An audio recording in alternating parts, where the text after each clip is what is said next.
Sejam muito bem-vindos a mais um encontro da nossa disciplina de metodologia científica. E hoje o tema que nós vamos abordar é um tema muito instigante, muito atual. Nós ainda estamos trabalhando na unidade 1, Ciência e Política do Conhecimento, mas nós vamos focar, destacar sobre a relevância do conhecimento científico para as diferentes áreas sociais. Alguém sabe me falar o que vem a ser a palavra relevância? Relevância vem de importância. Qual a importância do conhecimento científico para todas as áreas? A importância é muito grande. A ciência é que produz todas as transformações sociais. Eu vou dar um exemplo. Já ouviram falar da Zilda Arnes? Era uma médica. Ela foi responsável, juntamente com a pastoral da criança, em tirar da subnutrição milhares de crianças no Brasil. A partir de uma fórmula simples, que é uma multimistura, ela conseguiu, através desse trabalho comunitário, tirar crianças que iriam morrer. Ou seja, como que ela, enquanto cientista que era, uma médica, a ciência contribuiu para a transformação social. A meu ver, não adianta ficar só estudando e guardar os trabalhos monográficos. É necessário que o conhecimento científico possa contribuir para a transformação social.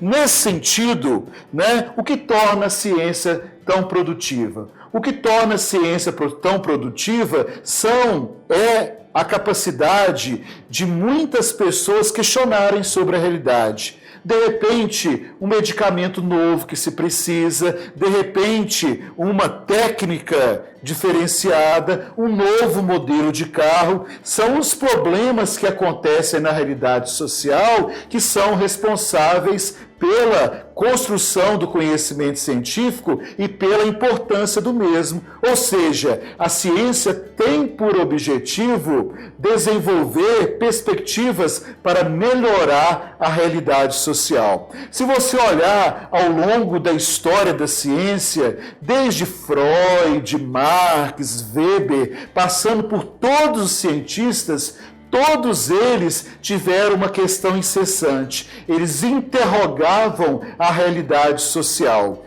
E é isso que demonstra a importância do conhecimento científico na nossa sociedade. A capacidade dele interrogar e melhorar o nosso processo de vida.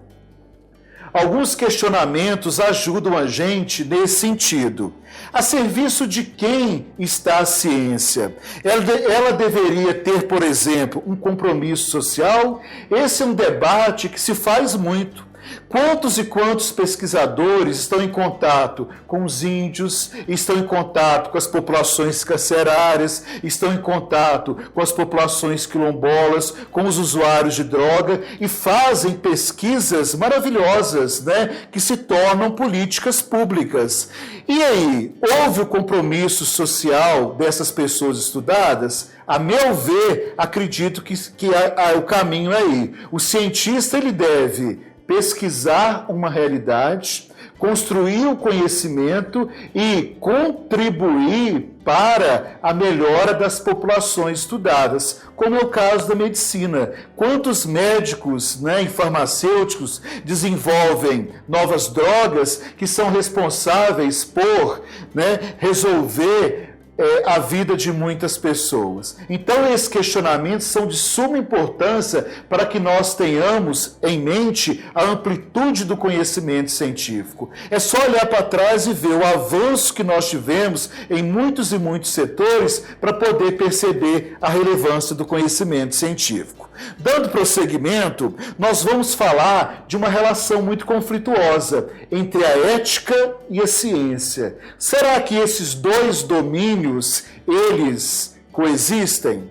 Eu gosto muito de uma definição do Leonardo Boff, que fala que ninguém tem jeito de ser ético sozinho. A ética, ela se dá na relação com o outro. E o cientista, ele sempre está na relação com o outro. O outro pode ser uma pessoa estudada, o outro pode ser alguém que trabalha com ele, o outro pode ser aquele que encomendou a pesquisa, o outro pode ser aquele que está numa condição inferior. E como é que funciona, né? Até que ponto vale o conhecimento científico e até que ponto que vale a ética?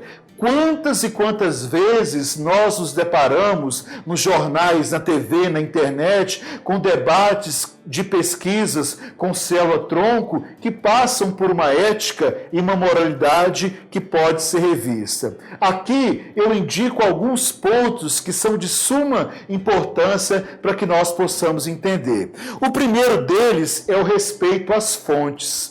Relembrando, as fontes de pesquisa é tudo aquilo que me liga ao meu objeto de pesquisa. Pode ser uma fonte documental, uma fonte bibliográfica, mas pode ser uma fonte produzida através de uma entrevista e do questionário. Será que o pesquisador ele é fiel ao tratamento das fontes? Será que realmente ele aborda aquela informação que foi passada ou existe a manipulação? Nós sabemos que a ciência muitas vezes serve para justificar muita violência. E aí a necessidade de se ter uma ética e se respeitar as fontes. Um outro ponto eu gostaria de chamar a atenção, que nas pesquisas de campo, ou seja, aquela que o pesquisador se encontra com várias pessoas, é necessário garantir o anonimato, principalmente quando se tratam de pesquisas de temas polêmicos. É bom colocar na pesquisa nomes diferenciados, outras categorias, para que não possa desmerecer ou até mesmo prejudicar aquelas pessoas que contribuíram com a pesquisa. Passemos à frente, né? E um outro tema que está muito em evidência é a pesquisa com seres humanos. Até que ponto vale a pena fazer pesquisa com o ser humano e os métodos empregados com a pesquisa com seres humanos? Aí entra num outro ponto, que é a necessidade de um comitê de ética nas universidades para poder pensar sobre até que ponto pode ir a atuação do cientista e até que ponto ela deve ser retraída.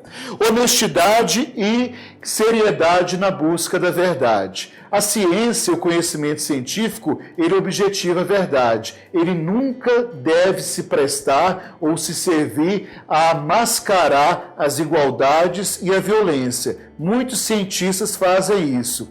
Pensem quando o cientista ele colabora para a edição de armas atômicas. Ele está sendo ético ou ele não está sendo ético? Há de se pensar. Compromisso com rigor científico, ou seja, dar um tratamento devido, qualificado às fontes científicas, né? Não tirar de trás da cabeça, mas ser rigoroso com os métodos, descrever os métodos, descrever as relações para que se tenha uma boa pesquisa. Por fim, a ética, conforme eu falei, ela só nasce em relação com o outro. E aí o cientista, nas suas pesquisas, precisa ter esse conhecimento ético e pensar que a ciência sempre deve estar a serviço da transformação social e da melhora da qualidade de vida das populações. Por fim, nós temos aqui uma relação entre a ética e a ciência muito interessante que diz respeito à perspectiva política. Vamos lá, né? A avaliação dos impactos das decisões. E muitas vezes o conhecimento científico, ele é produzido para tomada de decisões, até mesmo gerar políticas públicas. Então, como que é importante o conhecimento, a pesquisa ser de qualidade e ser proveitosa para que essas decisões elas possam ser tomadas levando em vista, tendo em vista a questão da qualidade das pessoas, assegurar os direitos das pessoas. E o outro ponto, né, é debater os desdobramentos daquela pesquisa. Aquela pesquisa ela vai ficar confinada só ao ambiente acadêmico ou ela vai ser desenvolvida, ela vai ser repensada, ela vai ser apresentada num fórum, num seminário. Então, tudo isso aí contribui para que nós pensemos a relação entre a ética e a ciência. bons estudos e até o próximo encontro.